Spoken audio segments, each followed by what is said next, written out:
Hello everyone. तो आज हम अपना लेक्चर 5 जो है इस डिजिटल इलेक्ट्रॉनिक्स की कड़ी में जोड़ने जा रहे हैं। तो आज के जो हमारे मेन कंसर्न जो रहेगा, जो कौन कौन से टॉपिक रहने वाले हैं, मैं उल्टे से स्टार्ट करूंगा। लाइक फर्स्ट हम पढ़ेंगे simple rules for logic simplification, कि आपके पास कौन कौन से कुछ रूल्स होते हैं जिन्हें हम डायरेक्टली अप्लाई करके लॉजिकों को सिंप्लीफाई कर लेंगे। ठीक है। सेकंड क्या है? सेकंड है आपके पास डी मॉर्गन्स थ्योरम। हो सकता है मैं डी मॉर्गन्स थ्योरम पहले पढ़ा दूँ। डी मॉर्गन्स थ्योरम बहुत इंपॉर्टेंट टॉपिक है, लाइक कि कैसे आपको यूनिवर्सल लॉजिक में कन्वर्ट करना है। यूनिवर्सल लॉजिक किसे कहते हैं वो हम अभी आगे पढ़ेंगे, बट ये जो डी मॉर्गन्स थ्योरम है वो यूनिवर्सल लॉजिक के लिए बहुत ही इंपॉर्टेंट है, और ये डायरेक्ट इंटरव्यू में क्वेश्चन पूछे जाते हैं डी मॉर्गन्स थ्योरम से। लाइक ये मेरा एक एक्सपीरियंस है, मैं इसरो का इंटरव्यू देने गया था, देन मेरे से डायरेक्ट डी मॉर्गन्स थ्योरम लिखवा ली गई थी वाइट बोर्ड पे, इसके मार्कर देके कि write down D Morgan's theorem, उसके डी मॉर्गन्स थ्योरम उसके एप्लीकेशन मुझे लिखने थे वहाँ पे। देन थर्ड थिंग है क्या है? Duals and complement. डुअल्स और कॉम्प्लीमेंट के बारे में हम हल्के हल्के से एक नॉलेज ले लेंगे, ताकि इन केस अगर क्वेश्चंस आते हैं वहाँ से तो एटलीस्ट आप उसे सॉल्व कर लो। ठीक है। तो ये बहुत टफ नहीं है, सिंपल से कॉन्सेप्ट है। फिर हम जाएंगे जो हमारा मेन कंसर्न है, लाइक पीओएस और एसओपी फॉर्म। पीओएस क्या है? Product of sum form, and SOP क्या है? Sum of product. यहाँ हम कह लेते हैं मैक्स टर्म और मिन टर्म्स में। ठीक है। तो ये हमारा आज के मेन टॉपिक रहने वाले। आज मैं स्टार्ट करने वाला हूँ डी मॉर्गन्स थ्योरम से। ठीक है। तो अब देखिए, लाइक डी मॉर्गन्स थ्योरम क्या होती है। मैं सिंपल दो स्टेटमेंट लिख रहा हूँ, उसको ध्यान देना।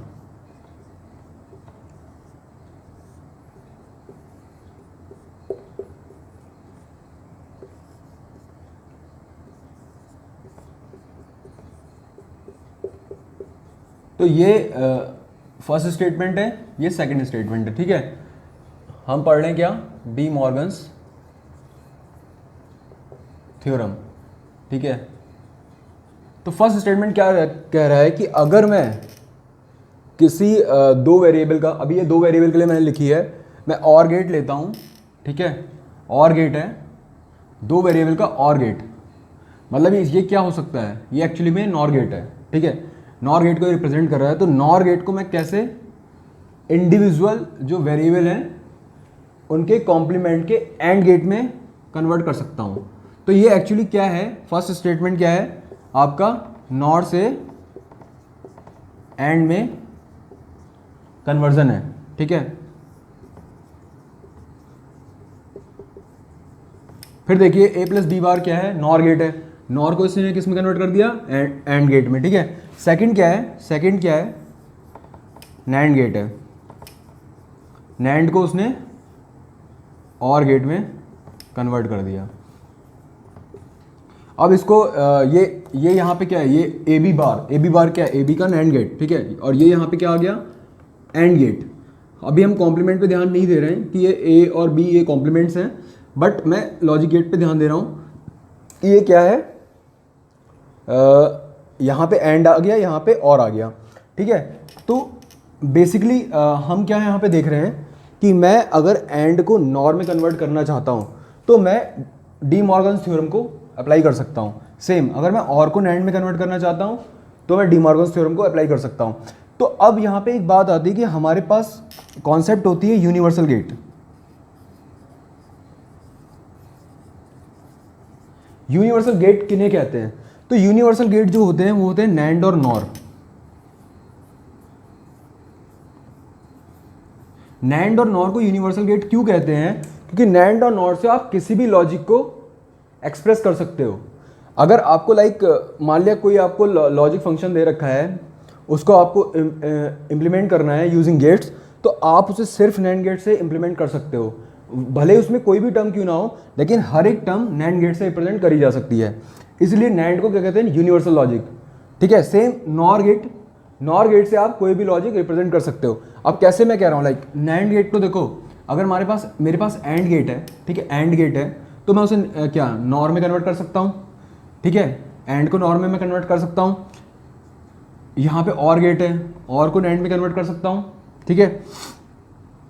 और को मैं नैंड में भी कन्वर्ट कर सकता हूँ। सेम अगर मैं देखूँ तो नैंड और नॉर, मेरे पास कितने लॉजिक गेट्स होते हैं? मेरे पास कितने हैं? मेरे पास 7 है।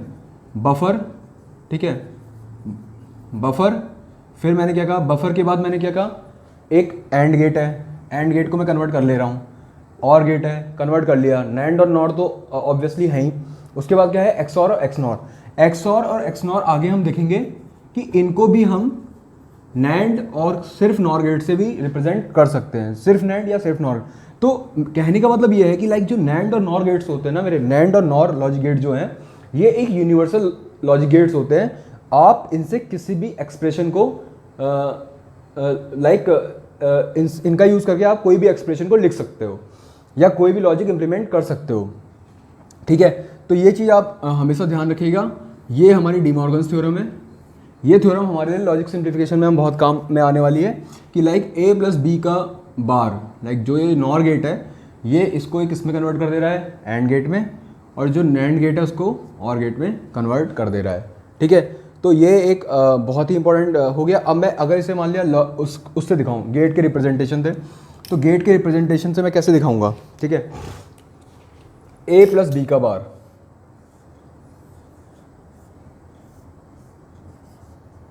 ठीक है, ये ए प्लस बी का बार है, ये मेरा आउटपुट है। तो यहाँ पे आउटपुट क्या हुआ, ए प्लस बी का बार। इसमें किसी को कोई डाउट नहीं है। वो कह रहे हैं ये किसके इक्विवेलेंट है, ये किसके इक्विवेलेंट है, ए बार डॉट बी बार।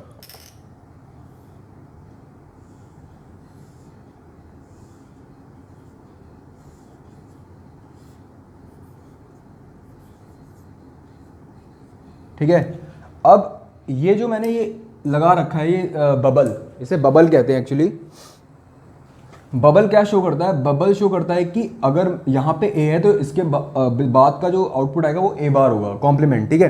तो यहाँ पे ए बार है, यहाँ पे बी बार है, तो वाई इक्वल टू क्या हो गया, ए बार डॉट बी बार, ठीक है। तो एक्चुअली क्या है, आप ये देखो, इसको देखो सिर्फ,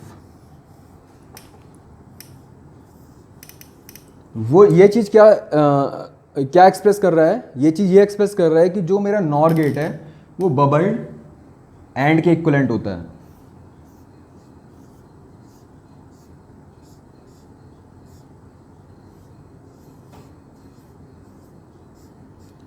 ठीक है।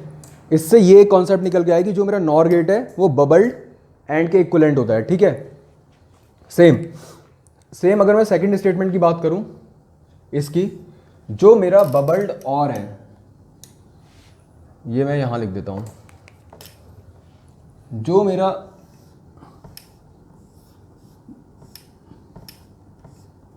बबल्ड और है, ठीक है, वो मेरा किसके इक्वल होता है,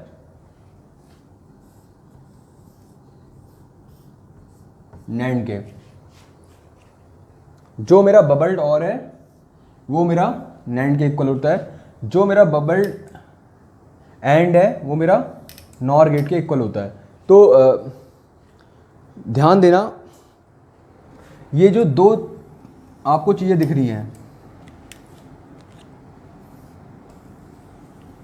ये आपका यूनिवर्सल लॉजिक में जब हम कन्वर्ट करेंगे ना, तो ये बहुत इंपॉर्टेंट कॉन्सेप्ट है, ठीक है, बहुत ही इंपॉर्टेंट कॉन्सेप्ट है कि जो मेरा बबल्ड नॉर है वो मेरा जो मेरा नॉर है वो मेरा बबल्ड एंड के इक्विवेलेंट होता है, और जो मेरा नैंड है वो मेरा बबल्ड और के इक्वल होता है, ठीक है।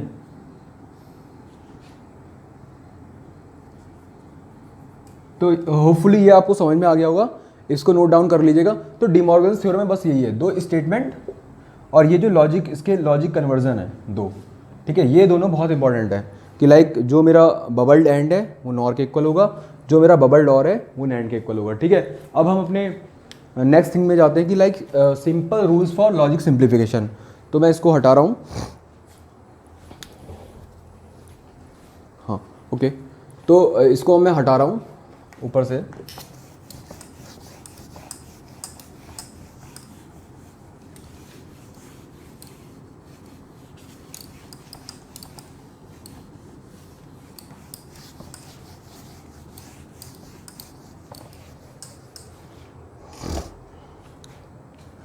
तो जो भी सिंपल रूल जो मैं कह रहा हूँ, आप हमेशा एक बात याद रखिएगा, जो लॉजिक गेट्स की ट्रुथ टेबल होती है ना, वो अपने आप में बहुत सारे कॉन्सेप्ट छिपा के रखती है, ठीक है। इसका आपको अभी से अंदाज़ा नहीं होगा, लेकिन आप धीरे धीरे जब डिज़ाइनिंग करेंगे तो आपको पता लगेगा कि लॉजिक गेट्स के जो ट्रुथ टेबल है वो बहुत ही ज़्यादा इंपॉर्टेंट फैक्टर है, ठीक है। तो उससे मैं बहुत सारे मतलब निष्कर्ष निकाल सकता हूँ। तो सबसे पहले कुछ मैंने कहा लॉजिक सिम्प्लीफाई में मैं कर रहा हूँ a+0, ठीक है, ये किसके इक्वल होता है मुझे ही फाइंड करना है, ठीक है। a+1 किसके इक्वल होता है, ठीक है। फिर a.0, ठीक है, ये किसके इक्वल होता है, a.1 किसके इक्वल होता है। ये 4 रिजल्ट तो मुझे फाइंड करने हैं। फिर मुझे फाइंड करना है a+a बार, ठीक है, और a बार, ये मुझे निकालना है किसके इक्वल होता है। फिर एक बहुत इंपॉर्टेंट कॉन्सेप्ट आता है a+bc, ये किसके इक्वल है, ठीक है। तो मुझे 7 स्टेटमेंट दे रखे हैं। ये 7 स्टेटमेंट का मुझे एक तो आंसर लिखना है कि ये किसके इक्वल होगा, ये किसके इक्वल होने वाले, किसके इक्वल होने वाले हैं, और फिर मैं इसको लॉजिक सिंप्लीफिकेशन के लिए यूज़ करूँगा। अब मैं देख लेता हूँ कोई और स्टेटमेंट तो नहीं छूटा मेरा।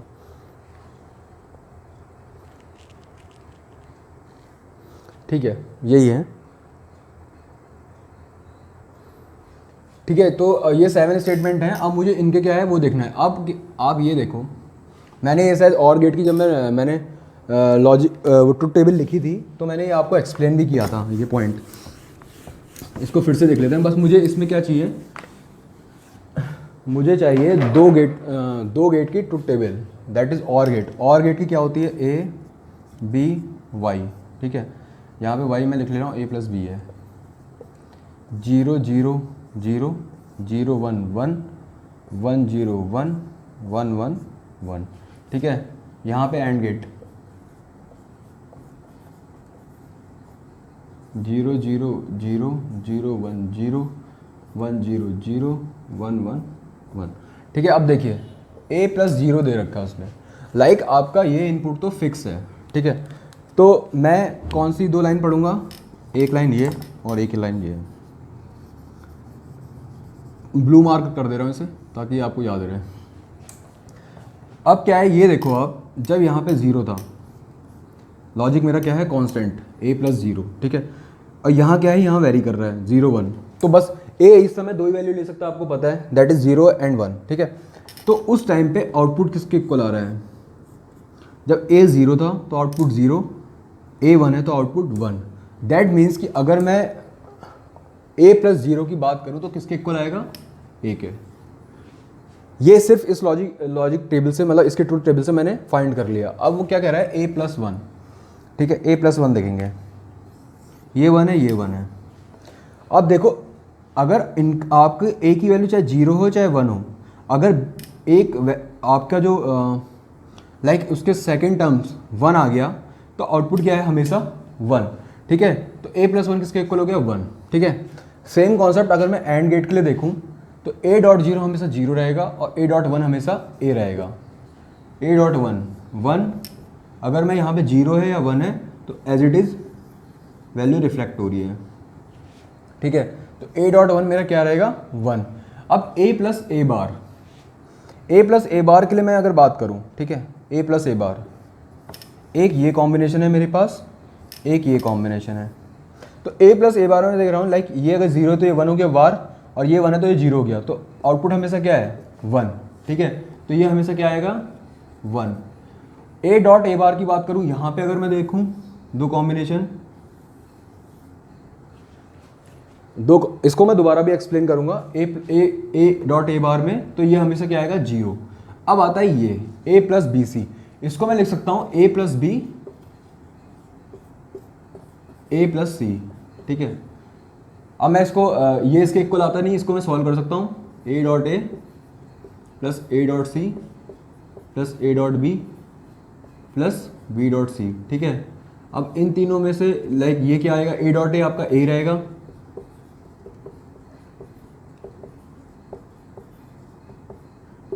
a.a कैसे रहेगा, आप ये भी लॉजिक गेट्स देख सकते हो। देखिए 0.0 क्या है, 0, 1.1 क्या है, 1, तो दैट मीन्स कि a.a क्या रहने वाला है, a, ठीक है। सारी चीज़ें लॉजिक ट्रुथ टेबल से आप क्लियर कर सकते हो। कोई भी आपका ये जो भी मैं लिख रहा हूँ या ट्रुथ टेबल से आप वेरीफाई बहुत इजीली कर सकते हो। तो मैंने a इसमें कॉमन ले लिया, यहाँ आया 1 प्लस ठीक है, सी प्लस बी सी, ठीक है।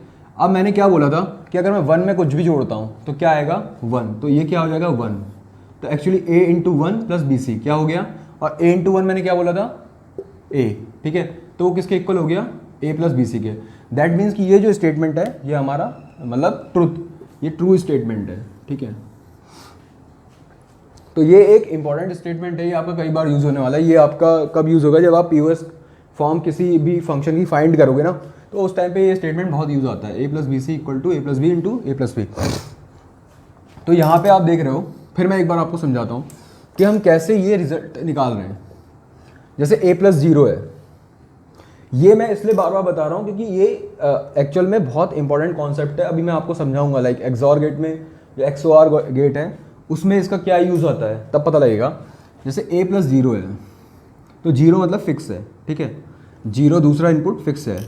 तो मैं जब मैं a दे रहा हूँ, a की मेरे पास उस समय क्या हो सकता है, सिर्फ 2 वैल्यू हो सकती है, या तो मैं a 0 दे सकता हूँ या 1 दे सकता हूँ। जब मैं a 0 देता हूँ तो आउटपुट क्या आ रहा है 0, ठीक है। जब मैं a 1 देता हूँ तो आउटपुट क्या आएगा 1। दैट मीन्स अगर a प्लस 0 है तो आउटपुट हमेशा किसके इक्वल आएगा, a के इक्वल, ठीक है, जो a की वैल्यू है वही आउटपुट आएगा, ठीक है।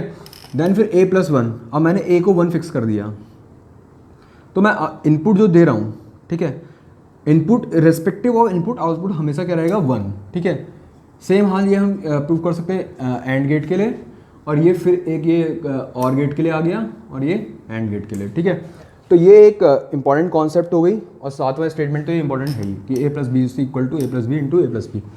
अब इनका यूज़ करके अब हम एक सिंपल सा लाइक एग्जाम्पल लेते हैं, ठीक है, कि मुझे और गेट की ट्रूथ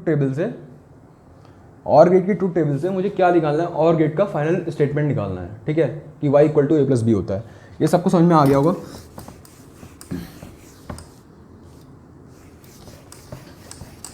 तो अभी हम क्या कर रहे हैं, अभी हम किसकी तरफ बढ़ रहे हैं, एक सिंपल सा एग्जाम्पल ले रहे हैं।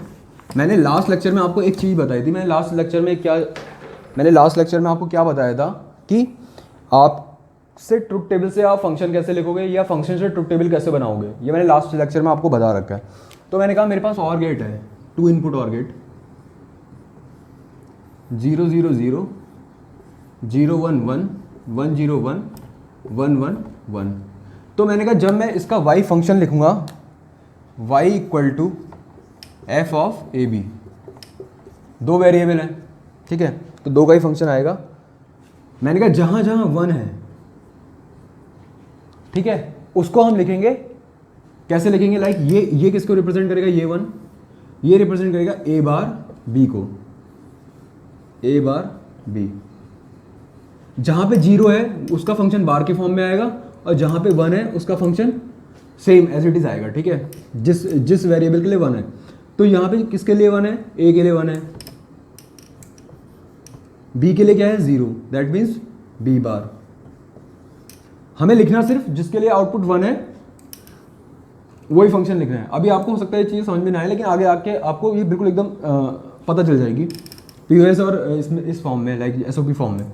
यहाँ पे भी 1 है, बट आप देख रहे हो कि a भी 1 है b भी 1 है, तो इसको मैं कैसे रिप्रेजेंट करूँगा, a b से।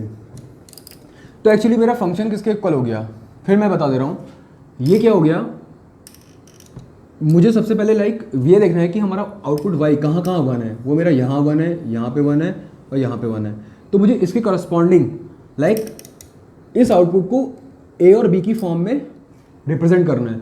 तो जब यहाँ पे y 1 था तो a 0 था, तो उसे मैंने बार की फॉर्म में लिख लिया, और b की वैल्यू 1 थी, उसे मैंने एज इट इज लिख लिया। अब मैंने क्यों लिखा ये भी देखने वाली बात है, लाइक अब जब देखो, जब हम a 0 डालेंगे ना यहाँ पे, तो a बार 1 हो जाएगा, ठीक है, b ऑलरेडी 1 है, तभी तो 1 आएगा। अगर मैं इसे a भी लिख देता तो a की वैल्यू 0, b की वैल्यू 1 होती, तो इसकी वैल्यू क्या हो जाती 0, तो इसलिए मैंने a बार b लिखा है, ठीक है। सेम इस कॉन्सेप्ट में a b बार मैंने क्यों लिखा, क्योंकि a 1 है b 0 है, तो मैं a equal to 1 b equal to 0 इसमें डालता हूँ, a इक्वल टू 1 और b इक्वल टू 0 जब मैं डालूंगा, b इक्वल टू 0 जब डालूंगा तो b बार क्या हो जाएगा 1 के इक्वल हो जाएगा। तो a इक्वल टू 1 b बार भी 1 है, तो आउटपुट आपका तब आएगा 1, इसलिए मैंने a b बार लिखा। इसके लिए मैंने as it is a b लिख लिया। तो ये होपफुली आपको क्लियर हो गया होगा कि ये कैसे लिखते हैं। तो मैं इसे लिख सकता हूँ a बार b, ठीक है, plus a b bar plus A B, ठीक है, ऐसे लिख सकता हूँ। अब आप देख रहे हो इन दो स्टेटमेंट में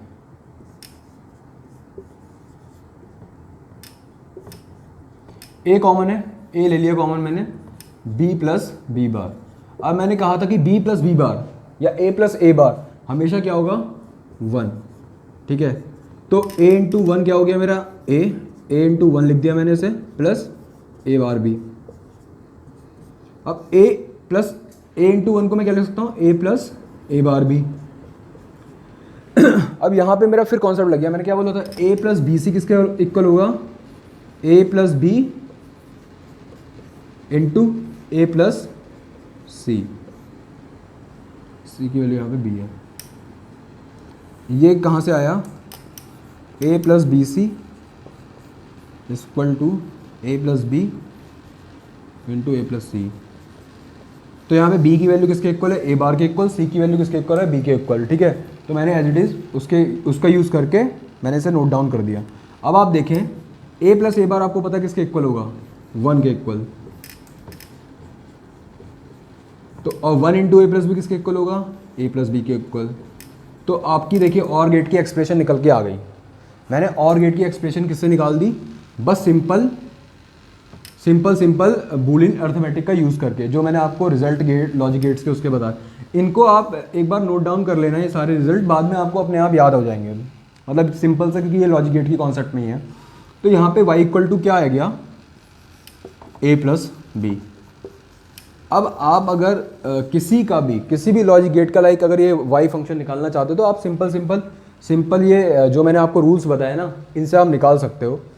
बस इंपॉर्टेंट फैक्टर क्या है कि इस फॉर्म में इसे रिप्रेजेंट करना, अगर आपको वो आता है तो आपको कोई प्रॉब्लम नहीं होगी, ठीक है।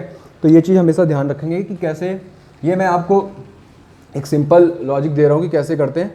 आने वाले टाइम में आपको के मैप के थ्रू इसे सॉल्व करना आ जाएगा, ठीक है, कि के मैप से कैसे निकालते हैं जब कॉम्प्लेक्स लॉजिक आता है। अगर आपके पास सिंपल लॉजिक है तो आप इसका यूज़ कर सकते हैं, क्योंकि के मैप टाइम थोड़ा सा ले लेता है, ठीक है। तो इसको आप नोट डाउन करिए। अब क्या है कि ये मैंने आपको बता दिया कि कैसे हम किसी लॉजिक को डिज़ाइन करते हैं, ठीक है, कैसे हम किसी लॉजिक का फंक्शन फाइंड करते हैं, ठीक है। ये फंक्शन फाइंड करने का कौन सा मेथड है, लॉजिक सिंप्लीफिकेशन का मेथड है, कि कैसे हम लॉजिक सिंप्लीफाई करते हैं, लाइक रूल से, बूलियन अलजेब्रा के रूल से। रूल हमें अभी तक सिर्फ के मैप नहीं लगा रखा है, लॉजिक सिंप्लीफिकेशन का एक और मेथड होता है, दैट इज़ के मैप। के मैप अभी हमने नहीं लगाया, हमने सिंपल अपनी बूलियन अर्थमेटिक लगा रखी है कि उसके थ्रू हम कैसे किसी लॉजिक को सिंप्लीफाई कर रहे हैं, ठीक है। तो ये होपफुली आपको क्लियर हो गया होगा। अब मैं क्यों कह रहा हूँ कि किसी गेट की ट्रुथ टेबल बहुत इंपॉर्टेंट है। अब लेट्स एक हम छोटा सा एक एग्जांपल ले रहे हैं एक्सऑर गेट का, ठीक है, एक्सक्लूसिव और का। इसको मैं हटा रहा हूँ।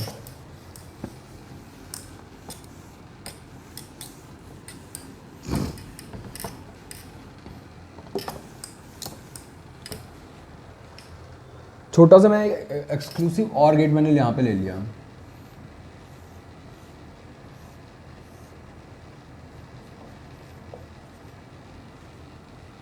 अब मैंने इसकी ट्रुथ टेबल लिख ली, यहाँ पे ए है, बी है,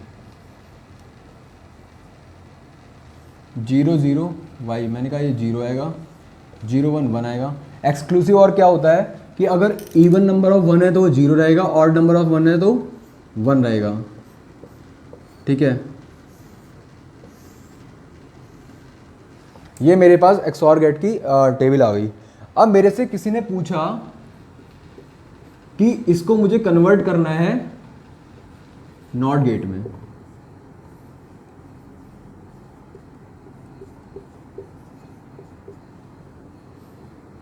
क्वेश्चन ध्यान देना कि मुझे एक्सक्लूसिव और गेट को नॉट गेट में कन्वर्ट करना है, ठीक है। तो कैसे करेंगे, ठीक है, सिंपल क्लियर हो गया। अब देखना मैं इसमें कुछ नहीं, सिर्फ ट्रुथ टेबल का एनालिसिस कर रहा हूं, ठीक है। अब आप एक चीज देखो, मेरे पास दो कंडीशन है। अब मुझे पता है कि नॉट गेट में एक इनपुट रहता है, सिंगल इनपुट है, ठीक है। तो लाइक अब मैं देख रहा हूं कि अगर मैं बी को 0 फिक्स कर रहा हूं, बी को मैं 0 फिक्स कर रहा हूं, ठीक है, बी को मैं 0 फिक्स कर रहा हूँ, ये नीचे वाला हटा रहा हूँ, तो क्या हो रहा है, बी को मैं जब 0 फिक्स कर रहा हूँ तो जब मैं ए की वैल्यू 0 दे रहा हूँ तो 0 आ रहा है, और ए की वैल्यू 1 दे रहा हूँ तो 1 आ रहा है। ठीक है, तो लाइक अगर मैंने बी को 0 फिक्स कर दिया तो मैं लिख सकता हूँ ए एक्सक्लूसिव 0। ठीक है, तो वो किसके इक्वल आ रहा है, ए के इक्वल, लाइक ये एज ए बफर काम कर रहा है, दिख रहा है। अब मैंने क्या किया, बी की वैल्यू 1 फिक्स करी। अब मैं बी की वैल्यू जब 1 फिक्स कर रहा हूँ तो जब मैं इनपुट ए दे रहा हूँ, देखना, तो आउटपुट क्या आ रहा है 1, उसने इन्वर्ट कर दिया। अब मैं जब इनपुट 1 दे रहा हूँ तो आउटपुट क्या आ रहा है 0। दैट मीन्स कि वो हमेशा इन्वर्ट कर रहा है। ठीक है, फिर मैं इसे लिख रहा हूँ इस स्टेटमेंट को, तो क्या आ रहा है ए बार। ये तो मैंने ट्रुथ टेबल से देख लिया। अब मैं इसके एक्सप्रेशन से, मैंने कहा एक्सक्लूसिव ऑर का क्या होता है, A B bar plus A bar B. इससे भी मैं कर सकता हूँ, like put B equal to 0। जब बी इक्वल टू 0 हो गया तो बी बार किसके इक्वल हो गया 1 के, और जब ये 0 हो गया तो ये एक्सप्रेशन 0, तो ये किसके इक्वल आ गया ए के। अब पुट मैंने कहा दूसरी बात, y जब b इक्वल टू 0 है, y जब b इक्वल टू 1 है, तो क्या आ गया, b इक्वल टू 1 है तो ये क्या हो जाएगा 0, और ये आ जाएगा a बार। ठीक है, तो ये आ जाएगा a बार। तो लाइक अब मैं क्या कह रहा हूँ कि जब b इक्वल टू 0 था तो आउटपुट इसका क्या था a, जब b इक्वल टू 1 था तो a बार। तो अब इस स्टेटमेंट से क्लियर है कि अगर मैं एक इनपुट को 1 पे फिक्स कर दूं तो मेरा ये नॉट गेट की तरह काम करेगा। तो कभी कभी आ जाता है कि नॉट गेट कितने एक्सक्लूसिव ऑर गेट से बनेगा। ठीक है, तो नॉट गेट एक सिंगल एक्सओआर गेट से बन जाएगा। तो मैंने क्या कर दिया, इसको मैंने 1 फिक्स कर दिया, 5 वोल्ट की सप्लाई दे दी। तो यहाँ पे क्या आ गया हमेशा 1। यहाँ पे हमेशा अगर 1 आ गया तो y इक्वल टू मेरा क्या आएगा a बार। तो ये मेरा क्या हो गया, ये ऑब्वियस सी बात है, ये किसको रिप्रेजेंट कर रहा है, ये पूरा मेरा क्या है नॉट गेट को रिप्रेजेंट कर रहा है। तो आपको समझ में आ गया होगा कि नॉट गेट कैसे बनाएंगे एक्सक्लूसिव ऑर गेट से। तो ये सिग्निफिकेंस होता है ट्रुथ टेबल का। ट्रुथ टेबल का क्या, यही सिग्निफिकेंस होता है कि लॉजिक फाइंडिंग के लिए ट्रुथ टेबल बहुत इंपॉर्टेंट है। एक्सप्रेशन फाइंडिंग के लिए आप ये भी कर सकते हो, लेकिन अभी क्या है कि ये ट्रुथ टेबल छोटी सी है तो इसका एक्सप्रेशन छोटा सा है। कभी कभी क्या है ट्रुथ टेबल बहुत बड़ी हो जाती है, तो उस टाइम पे आपको अगर आपका ये थोड़ा माइंड में क्लियर है ना, तो कई बार क्या है कि हम लोग जबरदस्ती फंसते हैं, हम लोग जबरदस्ती उसको के मैप करते हैं, के मैप निकालेंगे। आप देखना 3 इनपुट लॉजिक का मान लिया कोई आपको दे रखा है, कुछ लॉजिक डिजाइनिंग का दे रखा है, तो कभी कभी आपको अगर आप देखोगे तो डायरेक्टली आपको आंसर दिख रहा होगा। अगर आप ध्यान से देखोगे तो डायरेक्टली आप इनपुट को लाइक आउटपुट को इनपुट से कोरिलेट कर सकते हो। उसके लिए के मैप की जरूरत नहीं होती और हम लोग के मैप में फंस जाते हैं, मतलब टाइम कंज्यूम करते हैं। तो इसलिए ये लॉजिक ट्रुथ टेबल को रीड करना बहुत इंपॉर्टेंट है। ठीक है, वो आपको देखिए यहाँ से पता लग रहा है। मैं एक ये छोटे छोटे एग्जाम्पल ले रहा हूँ कि कैसे रीड करते हैं। तो ये एक अच्छा कॉन्सेप्ट है, इसको यूज़ करिएगा। तो इससे आपको पता है क्या फ़ायदा होगा, इससे आपको फ़ायदा होगा जब आप यूनिवर्सल लॉजिक इंप्लीमेंट करेंगे ना, लाइक सब स्टेटमेंट को लाइक नैंड गेट से रिप्रेजेंट करो या नॉर गेट से, तो उस टाइम पे थोड़ा सा आपके दिमाग अच्छा चलेगा। ठीक है, तो ये होपफुली सबने नोट डाउन कर लिया होगा। मेरा क्वेश्चन एक बार फिर सबको क्लियर हो गया था कि एक्सक्लूसिव ऑर गेट को नॉट गेट में कन्वर्ट कैसे करेंगे। तो सिंपल सा आंसर है, उसका एक इनपुट हम 1 दे देंगे, ठीक है, और दूसरा इनपुट एज इट इज रखेंगे, तो exclusive or gate not gate की तरह काम करेगा। सेकंड, एक्सक्लूसिव ऑर गेट को अब हम बफर की तरह कैसे यूज़ करेंगे, अगर मैं उसका एक इनपुट 0 रख दूंगा तो ये एक्सक्लूसिव ऑर गेट मेरा बफर की तरह काम करेगा। ठीक है, तो ये सबको क्लियर हो गया। अब थर्ड, अगर मैं एक्सनॉर गेट का भी कंक्लूजन कर सकता हूं, तो ये आपके लिए एक्सरसाइज है कि आप एक्सनॉर गेट को बफर और ठीक है नॉट गेट में कैसे कन्वर्ट करेंगे, ये अब आप लोगों को करना है। ठीक है, तो इसको मैं अब हटा रहा हूं। अब मेरा नेक्स्ट वो आता है कि डुएल्स क्या होते हैं। ठीक है,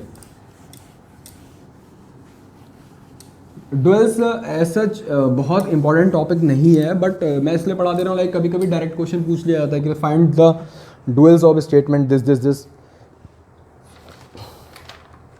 तो उस टाइम के आपको पता होना चाहिए। तो डुएल्स के कन्वर्जन कैसे करते हैं मैं ये लिख दे रहा हूँ, क्या मेथोडोलॉजी है डुएल्स। सॉरी एक सेकेंड।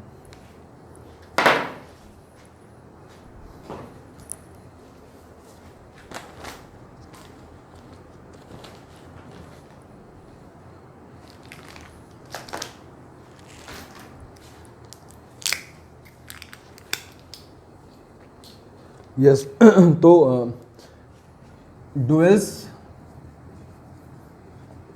कैसे फाइंड करते हैं, तो मैं कुछ स्टेटमेंट लिख रहा हूँ। जो भी यहाँ भी एंड ऑपरेशन हो रहा है उसको मैं और ऑपरेशन में कन्वर्ट कर दूंगा, ठीक है, और जो भी और ऑपरेशन है उसे एंड में कन्वर्ट कर दूंगा, ठीक है। तो अगर हम ये यूज़ करेंगे तो मैं क्या फाइंड कर लूँगा, मैं उसका डुअल फाइंड कर लूँगा, ठीक है, ऐसा बोला गया है, ठीक है। अब इसको मैं एक एग्जांपल के थ्रू देखता हूँ कि लाइक आपके पास एक फंक्शन f1 है,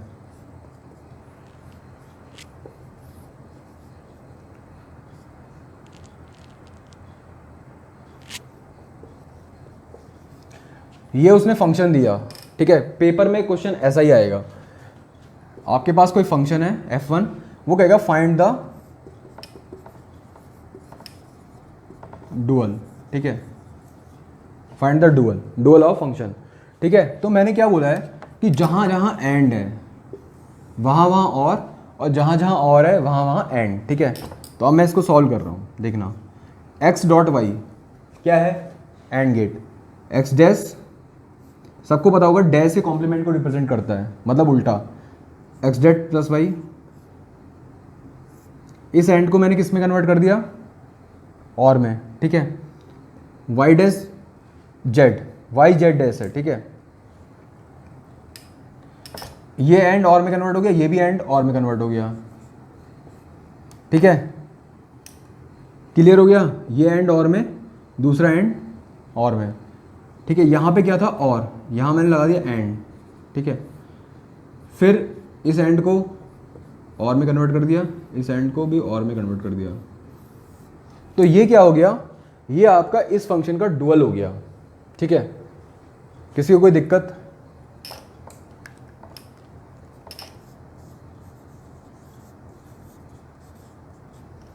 फिर मैं बता रहा हूं कि फंक्शन f1 है x dash y z dash और x dash plus x dash y dash z। मैंने क्या बोला, अगर मुझे डुअल कन्वर्ट करना है, डुअल फंक्शन लेना है उसका, तो मैं क्या करूंगा, जितने भी जहां भी एंड हैं ऑपरेशन वहां और ऑपरेशन करूंगा। तो यहाँ पे ये दो एंड ऑपरेशन थे, यहाँ मैंने और ऑपरेशन लगा दिए, यहाँ पे ये दो थे, यहाँ मैंने और ऑपरेशन लगा दिए, बीच में एक और ऑपरेशन था, उसे मैंने किस में कन्वर्ट कर दिया, एंड ऑपरेशन में। तो ये आपको पता चल गया कि डुअल। अब क्या है कि अगला इसका कॉन्सेप्ट आता है कि डुअल से कॉम्प्लीमेंट कैसे फाइंड करेंगे।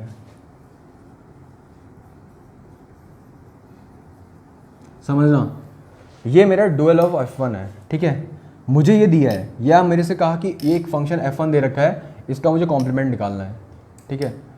तो कॉम्प्लीमेंट निकालने का एक तो आप ये है कि डिमॉर्गन्स थ्योरम लगा सकते हैं कि आप पूरे का बार लें और उसको लगाएं। दूसरा क्या है कि आप उसका डुअल फाइंड कर सकते हैं, ये लगा हुआ है, इससे भी मैं कॉम्प्लीमेंट निकाल सकता हूँ।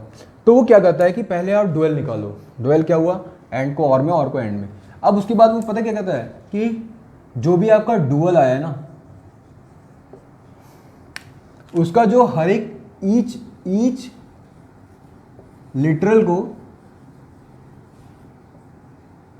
को मुझे क्या करना है, कॉम्प्लीमेंट करना है। लिटरल क्या होते हैं, ये जो है,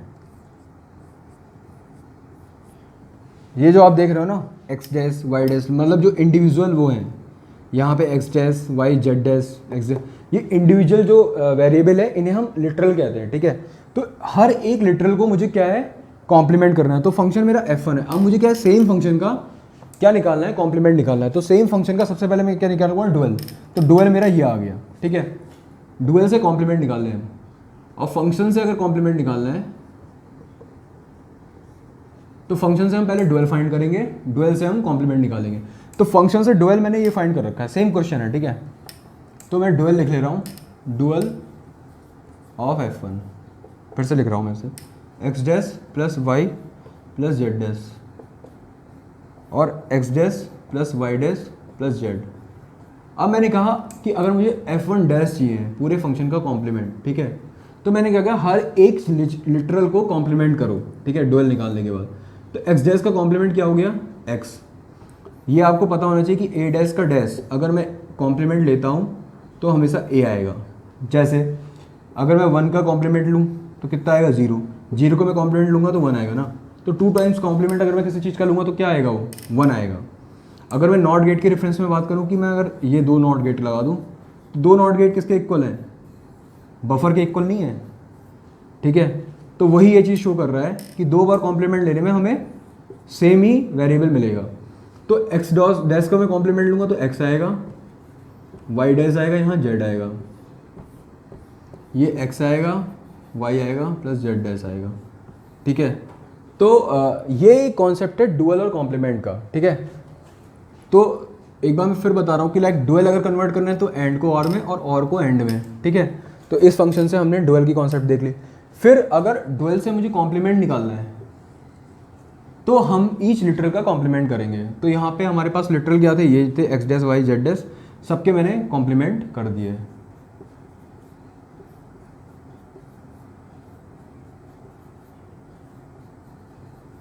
तो ये जो मेरे पास जो फाइनल ये आ गया वो क्या आया, ये f1 का कॉम्प्लीमेंट होगा, ठीक है। तो ये कॉन्सेप्ट था मेरा डुअल और कॉम्प्लीमेंट का, ठीक है। ये एक्चुअली मैं फिर बोल रहा हूँ कि इतना इंपॉर्टेंट टॉपिक नहीं है, बट क्या है कि कभी कभी डायरेक्ट क्वेश्चन इस पे आ जाता है डुअल पे। अब आप लोगों को पता ही नहीं है डुअल होता क्या है तो आप नहीं कर पाओगे, और आप सिंपल से देख रहे हो कि मुझे कुछ नहीं करना है, एंड को और को एंड में कन्वर्ट करना है, तो 1 मार्क्स का क्वेश्चन बन सकता है लाइक, क्योंकि लोग पढ़ते नहीं है, ठीक है। तो ये चीज़ आप ध्यान रखना।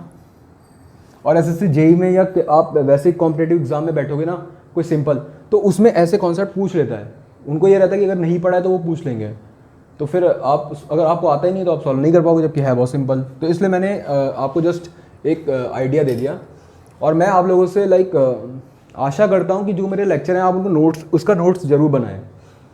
नोट्स आप बनाएंगे तो आपके लिए फ़ायदा होगा। अगर रेगुलर अपने साथ नोट्स बनाते हुए चलेंगे तो आप देखेंगे कि आप सब्जेक्ट को फील कर पाएंगे, आपको प्रॉब्लम नहीं होगी, ठीक है।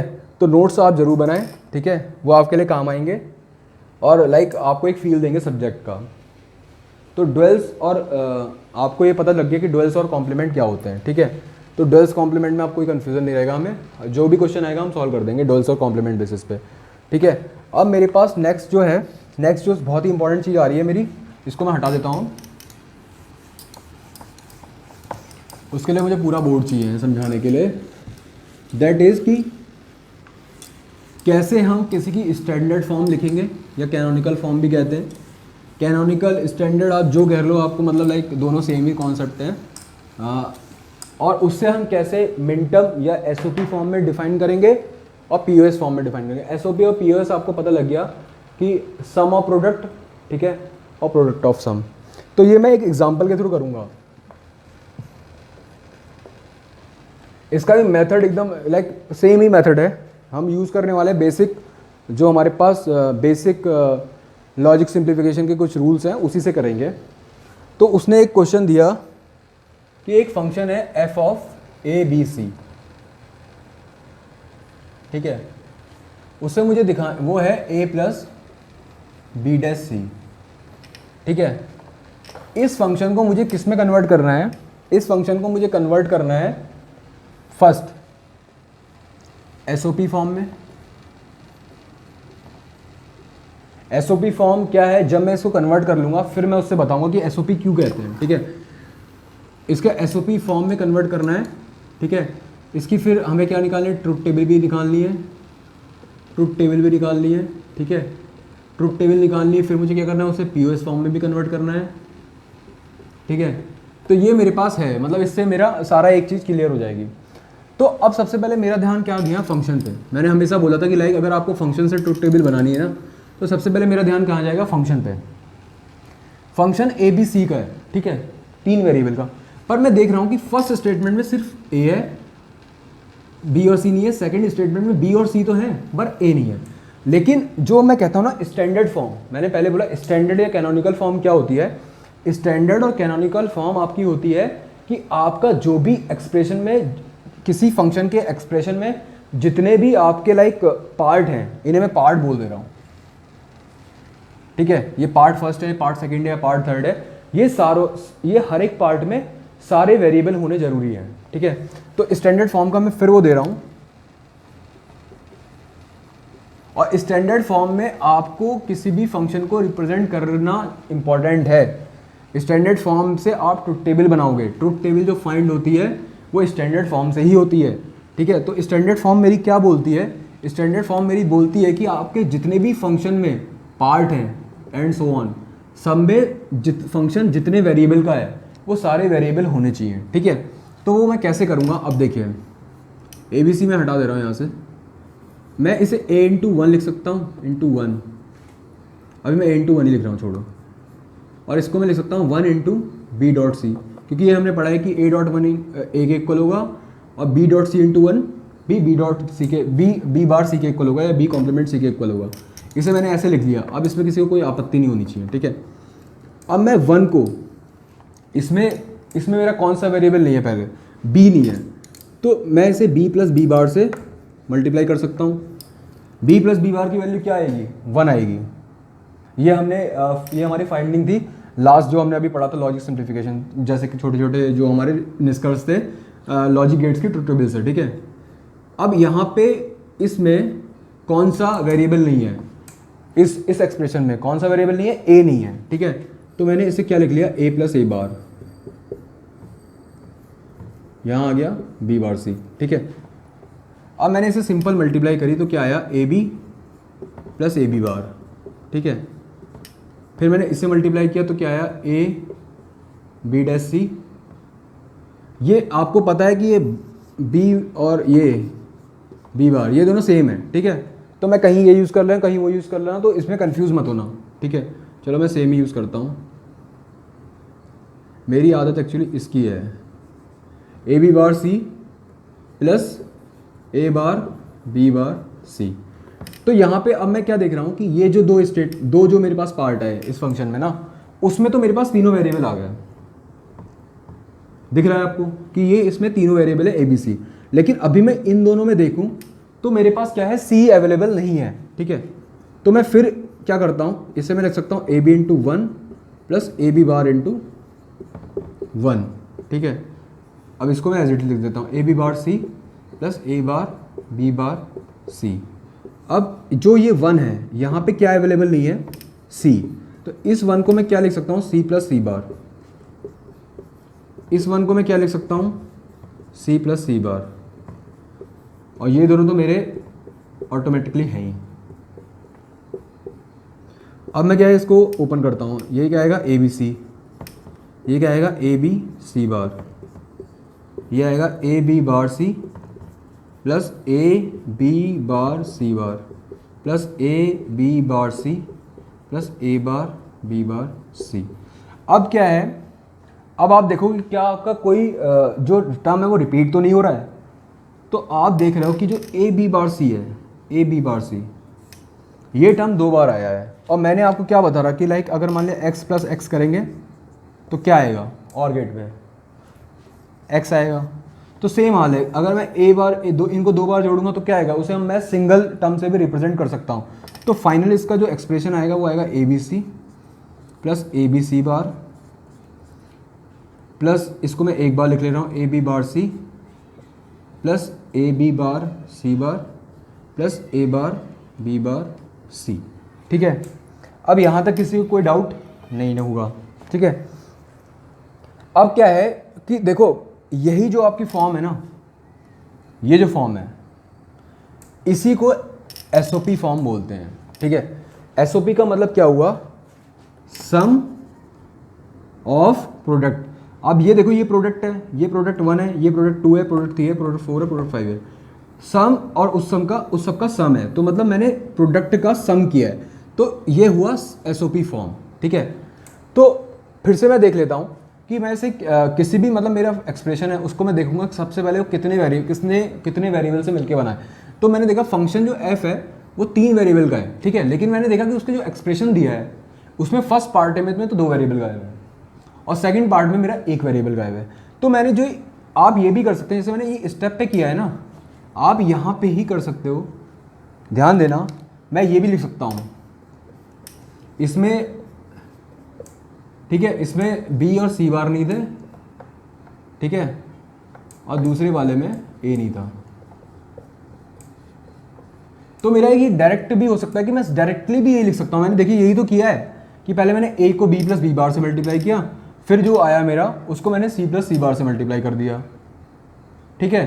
तो मैं इसे डायरेक्ट भी कर सकता हूँ। लाइक अगर अब इसका अगर मैं देखूँ लाइक ए में क्या नहीं है, बी और सी नहीं है, तो मैंने क्या किया, बी प्लस बी बार और सी प्लस सी बार से मल्टीप्लाई कर दिया। इसमें क्या नहीं है, ए नहीं है, तो मैंने ए प्लस ए बार से मल्टीप्लाई कर दिया। तो ये एक मेथड हो गया कि कैसे हम रिप्रेजेंट करेंगे, ठीक है। अब क्या है कि इसको फिर मैंने कुछ नहीं किया है, सिंपल एक बूलियन अलजेब्रा लगा रखी है, तो उससे मैंने क्या, ये एक्सप्रेशन फाइंड कर ली, ठीक है। ये याद रखना, मैंने ये एक्सप्रेशन फाइंड कर ली। तो मैं ये वाला सारा अभी आपने नोट डाउन कर लिया होगा, बस मैं इसकी एक्सप्रेशन लिख रहा हूँ।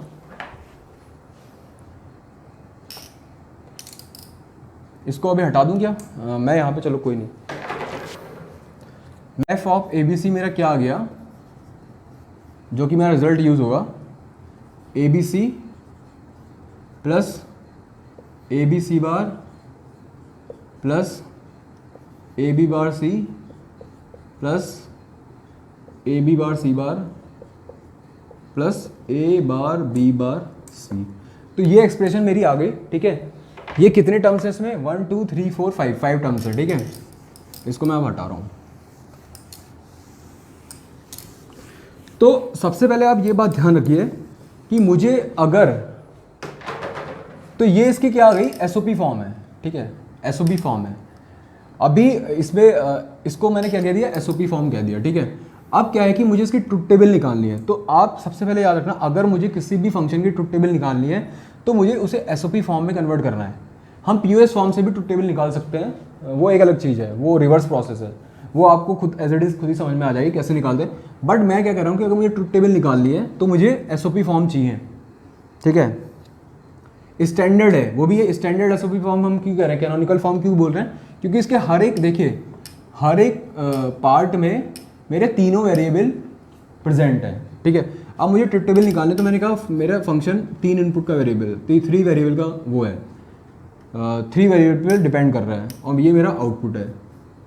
तो मैंने लिख लिया, इसके मेरे कितने कॉम्बिनेशन बनेंगे, 0 से लेके 7 तक। एक बार और मैं बता चुका हूँ, 3 4 5 6 7, ठीक है। अब मुझे लिखना आउटपुट। तो जैसे हमने अभी और गेट का लॉजिक सिंप्लीफाई किया था, ठीक है, उसका मैं रिवर्स प्रोसेस कर रहा हूँ। अगर किसी को कोई कंफ्यूजन होगा तो एक बार और गेट का देखना, उसका मैं रिवर्स कर रहा हूँ, ठीक है। तो पहला है ए बी सी, मतलब ए बी सी, इस टर्म का क्या सिग्निफिकेंस हुआ, इस टर्म का सिग्निफिकेंस ये हुआ कि लाइक अगर ए इक्वल टू 1 है, B equal to 1 and C equal to 1 है, तो मेरा आउटपुट क्या है, ये फंक्शन, तब ये ए बी सी मेरा फंक्शन आउटपुट के जो मेरा स्टेटमेंट में उसमें अवेलेबल है, ठीक है। तभी तो ये 1 होगा जब ये तीनों 1 होंगे, ठीक है। तो इसका मतलब क्या है कि जब ये तीनों 1 है तो मेरा आउटपुट क्या आएगा, वो ए बी सी का फंक्शन आएगा। इस मतलब उसमें ये जो ए बी सी जो मेरा पार्ट है वो प्रेजेंट होगा, ठीक है। ये इसका सिग्निफिकेंस है। तो मैं देखूंगा कि ए बी सी जहाँ पे भी 1 है वहाँ पे आउटपुट क्या होना चाहिए, 1 होना चाहिए।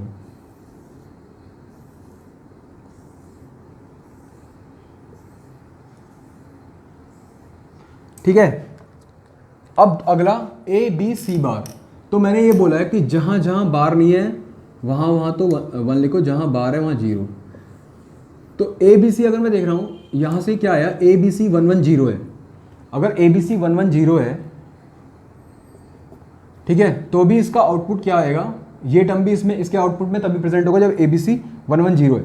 तो मतलब 1 1 0 के करस्पॉन्ड भी आउटपुट क्या होना चाहिए, 1, ठीक है। अगला है A B bar C, like 1 0 1, तो 1 0 1 के करस्पॉन्ड भी आउटपुट क्या आएगा, 1।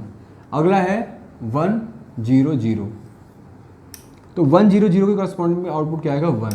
फिर आया अगला 0 0 1, 0 0 1 के करस्पॉन्ड आउटपुट आएगा 1। मैं क्यों कह रहा था कि मैं जो और गेट का प्रोसेस है उसका रिवर्स प्रोसेस कर रहा हूँ। अब देखिए मुझे अगर ये चीज़ दी है, और गेट में मेरे पास क्या था कि ये टेबल थी, उससे मुझे एक्सप्रेशन फाइंड करनी थी। तो मैंने क्या कहा था कि जहाँ जहाँ 1 आए हैं उनको पकड़ो, ठीक है। तो मैंने इनको पकड़ लिया। अब 1 यहाँ किसके उस पर आया है, ए बार बी बार सी, तभी तो 1 आया, ए बार बी बार सी। ये 1 क्यों आया, A B bar c bar. ये 1 क्यों आया, ए बी बार सी। ये 1 क्यों आया, ए बी सी बार। ये 1 क्यों आया, ए बी सी। तो मैंने सबको एज इट इज जोड़ के लिख दिया जैसे मैंने वहाँ किया था। अब यहाँ मैंने क्या है, यहाँ उल्टा प्रोसेस किया। आपको दोनों प्रोसेस क्लियर होने चाहिए, ठीक है, माइंड में।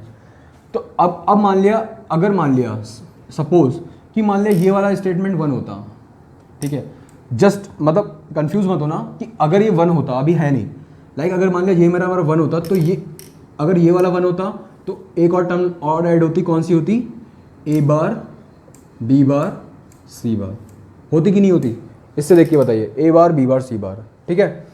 इन केस अगर मान लिया ये मेरा 1 होता, ठीक है, इन केस ये 1 होता, तो मेरी कौन सी टर्म होती, add a bar b c bar, ठीक है। अब मैं सबके लिख दे रहा हूँ, ये किसके इक्विवेलेंट हुआ, ए बार बी बार सी। ये क्या हुआ, ए बार बी सी। ये किसके हुआ है, A B bar c bar. ये किसके इक्वल हुआ, ए बी बार सी। ये किसके इक्वल हुआ, ए बी सी बार। ये किसके हुआ, ए बी सी, ठीक है। अब क्या है कि इसके करस्पॉन्डिंग मैंने अगर मैं देखूंगा तो ये पांचों टर्म मैंने ऐड कर रखी है, यहाँ से आप फाइंड कर सकते हो। तो ये जो आप देख रहे हो ना 3 बिट नंबर, 3 बिट के लिए, 3 इनपुट के लिए, ये जो मेरे पास हैं,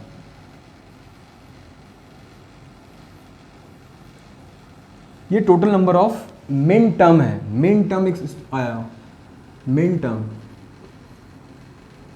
तो देखो मैंने ट्रुथ टेबल फाइंड कर दिया, ट्रुथ टेबल मेरी यहाँ पे आ गई, ठीक है। तो मेरा ये अगला वाला भी हो गया। अब मैं कह रहा हूँ मिन टर्म। मिन टर्म क्या है, मिन टर्म कहते हैं इनको जो मैंने लिखे हैं 3 इनपुट के लिए, ठीक है। तो ये हमारे मिन टर्म है। तो एक्चुअली इस वाले स्टेटमेंट में आप देखो तो मेरे कितने मिन टर्म अवेलेबल हैं, 1 2 3 4 5, ठीक है। कौन कौन से नहीं है, जहाँ जहाँ 0 है ना वो वाले मिन टर्म अवेलेबल नहीं है। ये नहीं है, ये नहीं है, ये नहीं है, ठीक है। बाकी 5 मिन टर्म अवेलेबल है, ठीक है। तो ये ट्रुथ टेबल सबको होपफुली समझ में आ गई होगी। ट्रुथ टेबल मैंने इस वाले स्टेटमेंट से लिखी है। आज के लेक्चर में अब मैं सिर्फ आपको एसओपी और पीओएस फॉर्म में बड़ा बताने वाला हूँ तसल्ली से। तो ये जो ट्रुथ टेबल है वो मैंने इस स्टेटमेंट से फाइंड करी है, ठीक है। ट्रुथ टेबल मेरा यहाँ पे ट्रुथ टेबल खत्म हो गई। अब मैंने ये जो स्टेटमेंट दी है ये क्या है, ये हमारे मिन टर्म है, ठीक है। ये आपको पता चल गया होगा कि ये आपका मिन टर्म है, ओके। अब क्या है कि इसको मिन टर्म की फॉर्म में कैसे रिप्रेजेंट करते हैं, ठीक है। मिन टर्म की फॉर्म में इस फंक्शन को कैसे y इक्वल टू क्या है, function of A B C. उसने मुझे कहा कि इसे मिन टर्म की फॉर्म में रिप्रेजेंट करो। तो कैसे रिप्रेजेंट करेंगे, जो ये ए bar b bar c bar है ना, ए bar b bar c bar, ये 0 के इक्वलेंट हो गया, ठीक है। सिंपल यहाँ पे एक कन्वर्जन है बाइनरी से डेसिमल वाला। ए बार बी बार सी किसके इक्वलेंट हो गया, 1 के। ये किसके इक्वल होगा, 2 के। ये 3 के, ये 4 के, ये 5 का, ये 6 का और ये 7 का। इसमें किसी को कोई कन्फ्यूजन नहीं होगा, सिंपल मैंने कन्वर्जन किया लाइक, ठीक है। तो ए bar b bar c bar 0 के इक्वल है, ए बार बी बार सी 1, ये 2 के, ये 3 के, ये 4 के, ये 5 के, ये 6 के और ए बी सी 7 के, ठीक है। अब क्या है कि मुझे इसे मिन टर्म की फॉर्म में लिखना है। तो ये समेशन है, समेशन है, सबको दिख रहा है, समेशन है। समेशन है कौन कौन से टर्म्स का है, कौन कौन से टर्म्स का है, 1 का है, 4 का है, 5 का है, 6 का है, 7 का है, ठीक है। ऐसे लिख सकता हूं मैं। तो ये जो रिप्रेजेंटेशन है ना, ये मिन टर्म रिप्रेजेंटेशन है। और ये जो इंडिविजुअल 1 4 5 6 7 लिख रहा हूं ना, ये क्या है, मिन टर्म है। तो आपसे कोई कहेगा कि function of A B C कोई दिया है, A plus B dash C, इसको मुझे मिन टर्म में रिप्रेजेंट करना है, तो यहाँ तक आपका ऑप्शन आ गया। अब क्या है कि जरूरी नहीं है कि आपको इसके लिए ट्रुथ टेबल लिखनी पड़े, आप डायरेक्टली यहाँ से भी देख सकते हो। ये किसके इक्विवेलेंट है, 7 के। ये किसके इक्विवेलेंट है, 6 के। ये किसके इक्विवेलेंट है, ये मैंने लिख भी रखा है, देखिए 5k, ये 4k, ये 1k। तो आप यहाँ से भी डायरेक्टली रख सकते हो जो फंक्शन ऑफ एबीसी हो किस किस मिन टर्म्स के फॉर्म में 1 4 5 6 7। तो इसकी ज़रूरत नहीं थी। ये तो मैंने क्या है कि लाइक आपको आगे पता होना चाहिए कि कैसे मैं फंक्शन से ट्रुथ टेबल करूँगा। ये के मैप का पार्ट है। अगर आपके पास कोई फंक्शन है उससे मैं ट्रुथ टेबल कैसे बनाऊँगा, तो उस टाइम पे आपको ये चीज़ पता होनी चाहिए। तो मिन टर्म सबको क्लियर हो गया कि मिन टर्म ये फॉर्म होती है ए बार बी बार सी, ए बार बी बार सी। ये जो इस आउटपुट की इनपुट में के टर्म्स में जो वो है, आउटपुट की इनपुट के टर्म्स में जो फंक्शन है वो इंडिविजुअल फंक्शन जो है वो मेरे मिन टर्म है। तो ये मिन टर्म हो गए। 0 0 0 correspond to a bar b bar c bar, 0 0 1 correspond to a bar b bar c, और सो ऑन। ठीक है, अब मुझे नेक्स्ट जो है इनको मैं बैठा दे रहा हूँ, कन्फ्यूज़न होगा वरना। ठीक है, अब मुझे क्या है कि मैक्स टर्म क्या होता है। मैक्स टर्म, मिन टर्म तो ये हो गया, मैक्स टर्म ये यहाँ पे मैंने मिन टर्म लिख दिया। अब मैं लिख रहा हूँ मैक्स टर्म।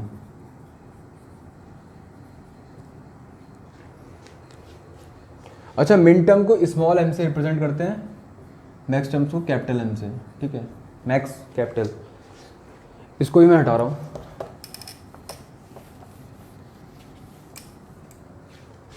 अगर मुझे इन टर्म्स का मैक्स टर्म लिखना है ना, तो मैं क्या करूँगा, इसका कॉम्प्लीमेंट लूँगा। तो मैक्स टर्म में मैं क्या कर रहा हूँ, m का कॉम्प्लीमेंट। ठीक है, तो यहाँ पे आप थोड़ा डी मॉर्गन्स थ्योरम का थोड़ा सा आइडिया ले लीजिएगा। तो मैंने क्या किया, मैंने कहा a bar b bar c बार का कॉम्प्लीमेंट। तो मैंने क्या कहा कि डी मॉर्गन्स थ्योरम क्या करती है, डी मॉर्गन्स थ्योरम जो मेरे पास एंड गेट है, ठीक है, उसको और गेट में कन्वर्ट करती है। ठीक है, तो मैं क्या करूँगा, इसे individual a bar bar plus b bar bar plus c बार बार। ठीक है, ये डी मॉर्गन्स थ्योरम का रिजल्ट है। आप किसी को अगर नहीं समझ में आता तो आप एक बार फिर डी मॉर्गन्स थ्योरम देख सकते हैं। तो यहाँ पे एक्चुअली में ये क्या आ गया, a प्लस बी प्लस सी। ठीक है, तो ये इस मिन टर्म की करस्पॉन्डिंग मैक्स टर्म हुआ। ठीक है,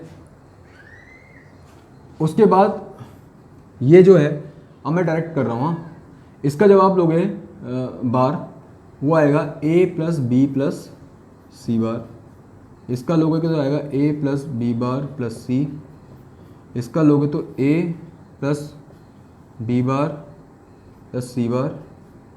ठीक है, इसका लोगे तो आएगा a bar plus B plus c. इसका लोगे तो आएगा a bar plus B plus C bar. इसका लोगे तो a bar plus B bar plus c. इसका लोगे तो a bar plus B bar plus C bar. ठीक है, ये इसमें सिंपल डी मॉर्गन लगी है तो उसको कुछ सोचना नहीं है। तो ये इसकी करस्पॉन्डिंग क्या है, मैक्स टर्म आए। ठीक है, तो इसमें मैक्स टर्म जैसे मिन टर्म को मैं इसको कैसे रिप्रेजेंट करूँगा, m0 m1 m2 m3 m4 and so on. ठीक है, इसको कैसे रिप्रेजेंट करूँगा, कैपिटल में m0 m1 m2 m3 m4 m5 m6 m7। तो मैंने एक एग्जांपल में, हो सकता है आपको थोड़ा सा कन्फ्यूजन हो जाए इस चीज़ में, लेकिन एक बार ध्यान से देखोगे, इसको रिवाइंड करके देखना, तो आपको ये सारी चीज़ें क्लियर हो जाएंगी। मैं इसलिए एग्जांपल में करवा रहा हूँ कि आपको कोई कन्फ्यूजन, लाइक जब आप एक दो क्वेश्चन कर लोगे ना, तो आपको कोई भी कन्फ्यूजन नहीं रह जाएगा। तो मिन टर्म मैंने क्या बोला, मिन टर्म मैंने डायरेक्टली यहाँ से लिख लिया, और मैक्स टर्म मैंने क्या बोला कि इसका कॉम्प्लीमेंट, इसका कॉम्प्लीमेंट, इसका a प्लस बी प्लस, एक बार करके खुद भी देख लेना, इसका आएगा a plus B plus C bar, इसका आएगा a plus B bar plus C. Complement का मैंने आपको एक और मेथड बताया था, डुअल से कॉम्प्लीमेंट, आप वो भी लगा सकते हो कि जहाँ पे एंड है वहाँ पे मैंने और किया और हर लिटरल का कॉम्प्लीमेंट ले लिया, जहाँ पे एंड है मैंने वहाँ और किया, हर लिटरल का कॉम्प्लीमेंट ले लिया, जहाँ एंड है मैंने और किया, हर लिटरल का कॉम्प्लीमेंट है, तो वहाँ से भी कॉम्प्लीमेंट आप निकाल सकते हो। डी मॉर्गन्स लगाओ, कॉम्प्लीमेंट वो लगाओ, जो करना है करो। एक्चुअली तो इस पर तो आपसे आपका अल्टीमेटली रिजल्ट आपका यही आना है। ठीक है, तो ये आपको मैक्स टर्म की फॉर्म में आ गया। अब मैंने क्या किया कि इसको पीयूएस फॉर्म में भी रिप्रेजेंट करना है, प्रोडक्ट ऑफ सम में, प्रोडक्ट ऑफ सम फॉर्म में। अब मैं इसे कैसे रिप्रेजेंट करूंगा, वो मैं करूँगा जैसे एसओपी फॉर्म में मैं 1 को देखता था ना,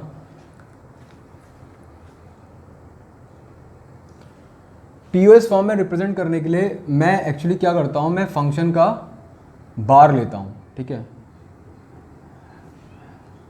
इस फंक्शन का जब मैं बार लूंगा तो अभी वो भी नहीं कहते, डायरेक्ट लिखते हैं। पीओएस फॉर्म में जहां जहां मेरे जीरो आ रहे हैं, ठीक है, जैसे एसओपी फॉर्म को रिप्रेजेंट करने के लिए मैं क्या करता था, 1 के करस्पॉन्डिंग मिन टर्म लिखता था। एसओपी फॉर्म रिप्रेजेंट करने के लिए मैंने 1 के करस्पॉन्डिंग क्या लिखा है, मिन टर्म लिखा है। अभी मैं आपको ट्यूटोरियल से बता रहा हूँ डायरेक्टली, फिर मैं इससे करके बताऊंगा। एसओपी फॉर्म को मैं 1 के करस्पॉन्डिंग में क्या मिन टर्म लिख रहा था, ठीक है। पीओएस फॉर्म में क्या है, अगर मुझे ट्रूथ टेबल से लिखना है पीओएस फॉर्म में, ठीक है, तो 0 के करस्पॉन्डिंग में मैक्स टर्म लिखूंगा। सेम फंक्शन को मैं रिप्रेजेंट कर रहा हूं। मैं क्या कह रहा हूं, जब एसओपी फॉर्म में लिख रहा हूं, एसओपी फॉर्म में जब लिख रहा हूं तो 1 के करस्पॉन्डिंग, मेरा स्टेटमेंट सुनना, 1 के करस्पॉन्डिंग मैं मिन टर्म लिखूंगा, ठीक है। 5 आ गए। फिर मैं कह रहा हूं अगर मैं पीओएस फॉर्म लिखूंगा, पीओएस फॉर्म के लिए मुझे क्या है, 0 के करस्पॉन्डिंग मैक्स टर्म लिखना है। तो फर्स्ट 0 यहां पे आ रहा है, इसकी करस्पॉन्डिंग मैक्स टर्म क्या हुआ, मैक्स टर्म ए प्लस बी प्लस सी। सेकेंड 0 मेरा यहां आ रहा है, वो हुआ ए प्लस बी बार प्लस सी। और थर्ड मेरा कहाँ आ रहा है, यहाँ पे आ रहा है, वो हुआ ए प्लस बी बार प्लस सी बार, ठीक है। तो ये इसका क्या हुआ, अब आप देख रहे हो ये फॉर्म क्या है, ये फॉर्म क्या है, A plus B plus C, A plus B bar plus सी और ए प्लस बी बार प्लस सी बार। मैंने ट्रुथ टेबल से लिख लिया। तो आप यहाँ पे देखो ये क्या है, ये आपको प्रोडक्ट ऑफ सम नहीं दिख रहा है, एक सम ये है, एक सम ये है, एक सम ये है, इन तीनों का क्या है, प्रोडक्ट है। तो ये मेरी क्या फॉर्म है, ये प्रोडक्ट ऑफ सम फॉर्म है। अगर मैं लॉजिक के हिसाब से देखूँ तो ये दोनों क्या है, सेम है, बस इसका रिप्रेजेंटेशन क्या है, डिफरेंट है। ये इसकी एसओपी फॉर्म है, ये वाली जो है, या ये है, ये इसकी पीओएस फॉर्म है। तो इसको मैं जो मैक्स टर्म के फॉर्म में रिप्रेजेंट करता हूँ, यहाँ लगाता हूँ पाई सिंबल। ए प्लस बी प्लस सी किसको रिप्रेजेंट करेगा, 0 को। ए प्लस बी बार प्लस सी किसको रिप्रेजेंट करेगा, किसको रिप्रेजेंट करेगा, वो करेगा 2 को, ठीक है। और ए प्लस बी बार प्लस सी बार किसको रिप्रेजेंट करेगा, 3 को, ठीक है। तो ये जो इसका है,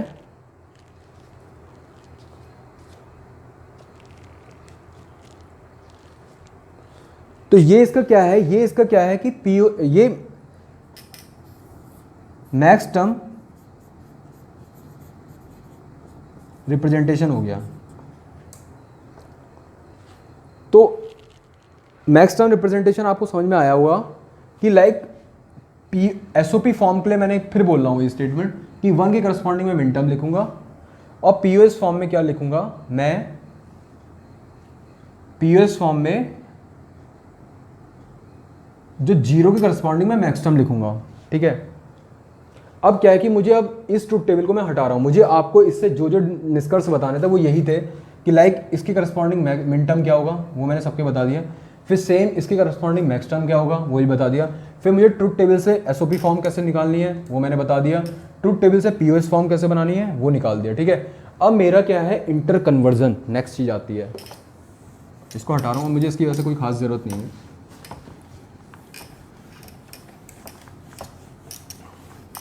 अब क्या है कि इनको मैं एक रिप्रेजेंटेशन तो मेरा ये हो गया, एक रिप्रेजेंटेशन मैं ऐसे भी कर सकता हूँ M1। मैंने कहा कि जो आपका मिन टर्म है उसे हम स्मॉल से दिखाते हैं, तो M1 plus M4 plus M5 plus M6 plus M7, ठीक है। ये तो मिन टर्म में रिप्रेजेंटेशन हो गया। और मैक्स टर्म में कैसा हो गया, M0 into M2 into M3, ठीक है। तो आपको इस फॉर्म में भी पूछ सकता है, ठीक है। ये भी आपकी एसओपी, ये आपकी पीओएस फॉर्म हो गई। अब मेरे पास नेक्स्ट आप समझ रहे हो, मुझे इससे इसको कन्वर्ट करना है, तो कैसे करूंगा। कभी कभी ऐसा होता है कि लाइक डायरेक्टली आपको एसओपी फॉर्म दे रखी है, आपको पीओएस निकालनी है, तो आप एसओपी फॉर्म के बाद अब ऐसा तो नहीं करोगे कि लाइक ट्रुथ टेबल बना रहे हो फिर वहाँ से पीओस लिख रहे हो। मुझे क्या करना है, ध्यान देना, जो जो टर्म इसमें मिन टर्म रिप्रेजेंट नहीं है, ठीक है, इसको मैं सब हटा रहा हूँ। ये आपको समझ में आ गया कि 1 4 5 6 7 को m1 plus m4 plus m5 plus m6 plus m7 लिख सकता हूँ, और 0 टू देखो m0 इंटू m2। तो ये इसके ये मिन टर्म रिप्रेजेंटेशन हो गया, ये मैक्स टर्म रिप्रेजेंटेशन हो गया, ठीक है। अब यहाँ तक तो सबको क्लियर है, मैं हटा रहा हूँ 1 4 5 6 7 और ये दो स्टेटमेंट मेरे पास लिए इंपॉर्टेंट है। क्वेश्चन आपको समझ में आ गया कि लाइक आपके पास है y इक्वल टू, इसकी मिन टर्म रिप्रेजेंटेशन है ये,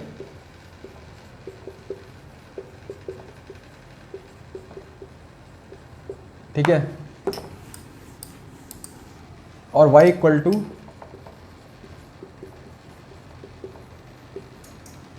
ये है। तो मुझे क्या करना है, मुझे इससे इसको कन्वर्ट करना है या इससे इसको, जो भी है। तो मैं सबसे पहले देखूंगा कि मेरा जो ये रिप्रेजेंटेशन है मिन टर्म, इसमें मेरे कौन कौन से टर्म अवेलेबल नहीं है। तो मैं ऐसा कर सकता हूं, जो y बार होगा वो किसके इक्वल होगा, जो टर्म अवेलेबल नहीं है उसके इक्वल होगा, m0 plus m2 plus m3, यही तो होगा। लाइक अगर y आपका ये 5 मिन टर्म्स का समेशन है, तो y बार क्या होगा, जो मिन टर्म अवेलेबल नहीं है उनका सम होगा। सिंपल सा लॉजिक है, ट्रुथ टेबल से आप देख सकते हो। ट्रुथ टेबल क्या कर सकते हो, और गेट, कहीं भी कोई कंफ्यूजन हो कोई एक रेफरेंस गेट ले लो।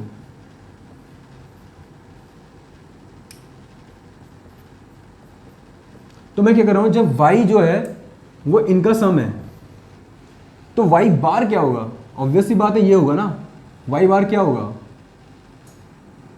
बाकी ये तीनों तो जीरो रहेंगे, जो नहीं है वो होगा क्या होगा, a bar b bar. Simple सी बात है, ठीक है।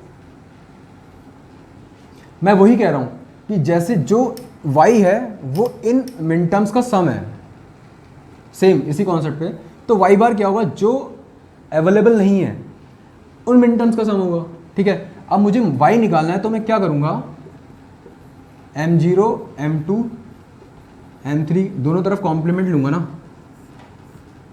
तो ये हो जाएगा y, ये हो जाएगा m0 बार m2 बार m3 बार। अब मैंने क्या बोला, m0 आपका किसके इक्वल होता है, m0 आपका इक्वल हुआ a bar plus b bar plus c bar. m2 आपका किसके इक्वल हुआ, a plus b bar, sorry a bar plus b plus c बार, और m3 किसके इक्वल हुआ, a bar plus b plus c, ठीक है, इसका इंडिविजुअल बार। अब मैंने फिर बोला था कि अगर मैं सॉरी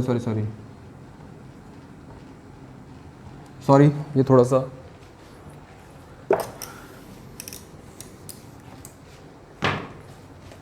m0 आपका किसके इक्वल हुआ,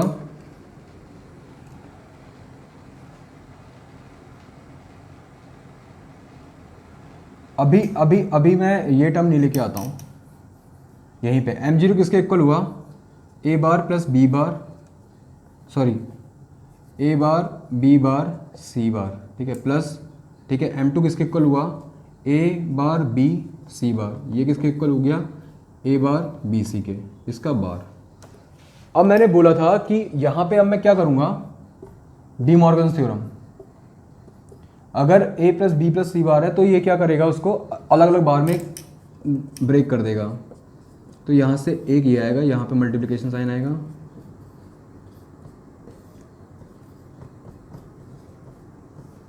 ठीक है। अब इसको मैं क्या लिख सकता हूँ, सेम फिर डी मॉर्गन या डुअल कंसेप्ट। अगर मुझे किसी का कॉम्प्लीमेंट लेना है तो सबसे पहले मैं डुअल कन्वर्ट करूँगा। डुअल कैसे कन्वर्ट करेंगे, एंड को और में, और फिर हर लिटरल का कॉम्प्लीमेंट।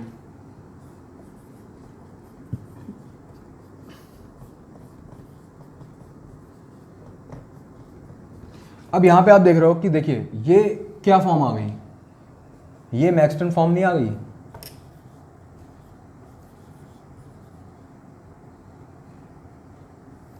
ठीक है। तो ये है इंटर कन्वर्जन, कि कैसे मैं मिन टर्म से मैक्स टर्म जाऊँगा, ठीक है।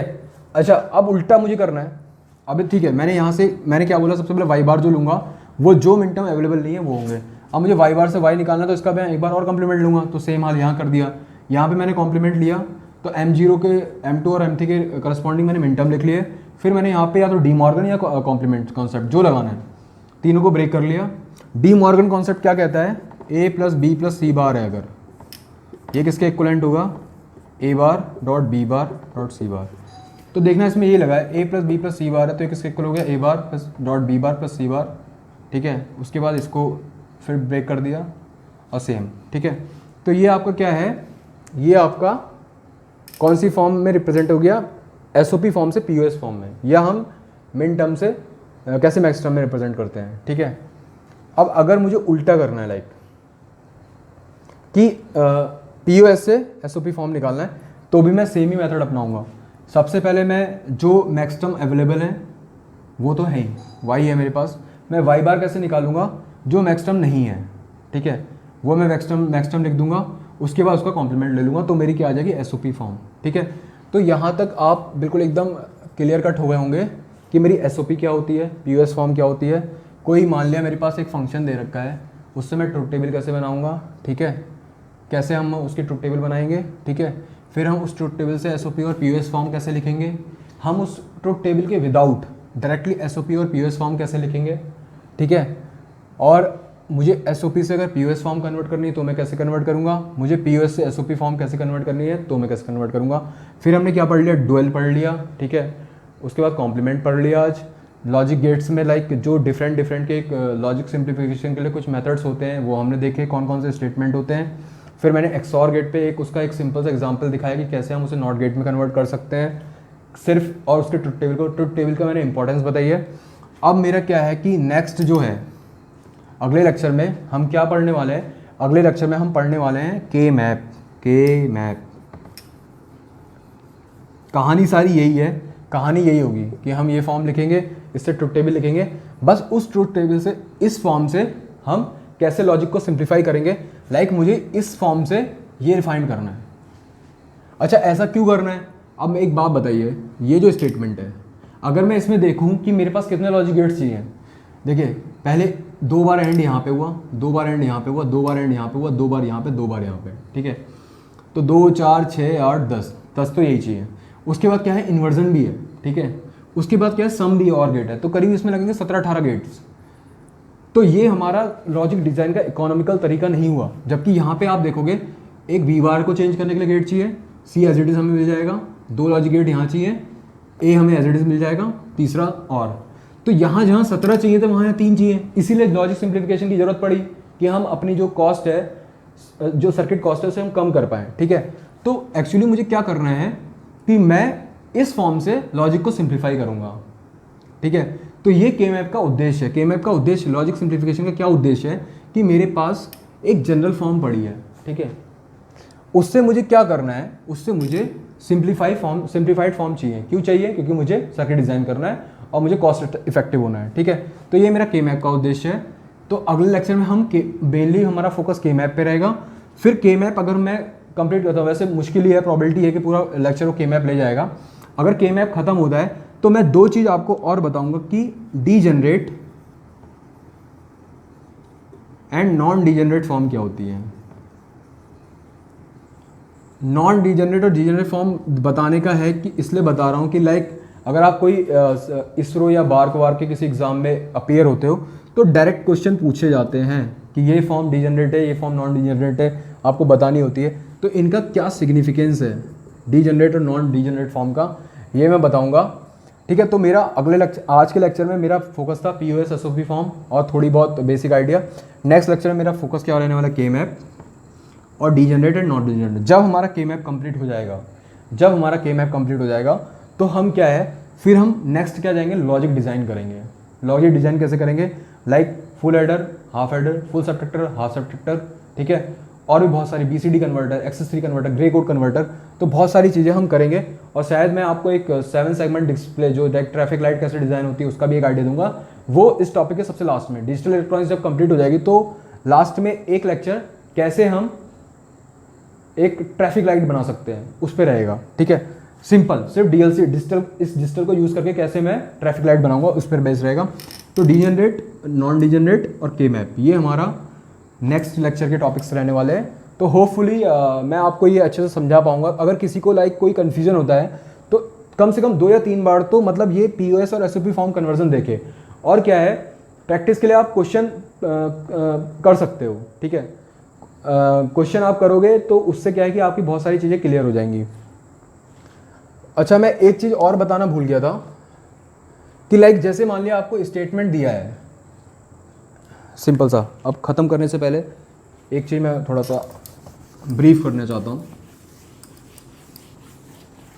आपको स्टेटमेंट दिया है कि a प्लस बी बार सी, इसका मुझे क्या है, इसका मुझे गेट में रिप्रेजेंटेशन करना है। तो मैं क्या करूँगा, देखिए सबसे पहले बी बार सी क्या है, एंड गेट में है। ठीक है, पर बी क्या है, बार कॉम्प्लीमेंट। यहाँ मैंने बी दे दिया, यहाँ क्या आया, बी बार, यहाँ है सी, यहाँ क्या आया, बी बार सी। फिर क्या है, मैंने ए के साथ उसे और गेट में दे दिया, तो यहाँ क्या आ गया, ए प्लस बी बार सी। ठीक है, तो ये रिप्रेजेंटेशन भी आपको समझ में आना चाहिए कि कैसे मैं वाई को ऐसे रिप्रेजेंट करूँगा। मैंने कुछ नहीं किया, ये एंड गेट का आ गया बी बार सी, पर बी इंटू सी ये एंड गेट का है, पर उससे पहले मुझे बी बार करना है। तो मैंने बी को यहाँ दे दिया, बी बार आ गया, ये बी बार सी आ गया ये। तो ये रिप्रेजेंटेशन भी आपको गेट लेवल पर रिप्रेजेंटेशन आना चाहिए। ठीक है, तो ये मैं एक स्किप कर रहा था, तो इसका आपको होपफुली थोड़ा बहुत आइडिया होगा। नहीं होगा तो हम अभी आगे लॉजिक डिजाइनिंग करने वाले हैं, पर यहाँ मैंने बेसिक एक आइडिया दे दिया है कि कैसे करते हैं। ठीक है, तो इस नोट पे ही आज का लेक्चर हम एंड करते हैं। ठीक है, और मैं कामना करता हूँ कि जो मैं ये यहाँ आपके लिए जो मेहनत कर रहा हूँ वो आप इसको उसके ना अंजाम तक पहुँचाएंगे, ऐसी मतलब मेरी आपसे आशा है। तो on that note, thank you very much.